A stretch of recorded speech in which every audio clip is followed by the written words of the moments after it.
বাণিজ্যিক ক্ষেত্রে ধর্মীয় প্রতীক ব্যবহার নিষিদ্ধ ঘোষণা করেছে সৌদি আরব। আর এছাড়া বাণিজ্যিক বিষয়ে যে কোনো দেশের চিহ্ন ও লোগো এবং ধর্মীয় ও পবিত্র জিনিসের প্রতীক ব্যবহারও নিষিদ্ধ করেছে দেশটি। গতকাল মধ্যপ্রাচ্য ভিত্তিক সংবাদ মাধ্যম গালফ নিউজ এক প্রতিবেদনে তথ্য জানিয়েছে।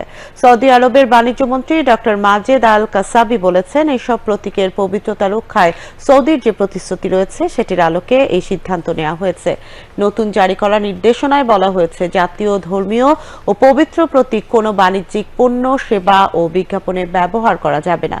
এর মধ্যে রয়েছে সৌদি আরবের জাতীয় প্রতীক, পতাকা, মসজিদ বা মিনার, পবিত্র চিহ্ন সহ আরো নির্দিষ্ট কিছু প্রতীক। এমনকি কোনো কালেমা বা কালেমা খচিত অঙ্কনও বাণিজ্যিক কাজে ব্যবহার করা যাবে না।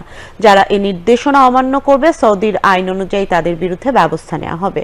অফিসিয়াল গেজেটে নির্দেশনার বিষয়টি প্রকাশের 90 দিন পর তা কার্যকর করা হবে।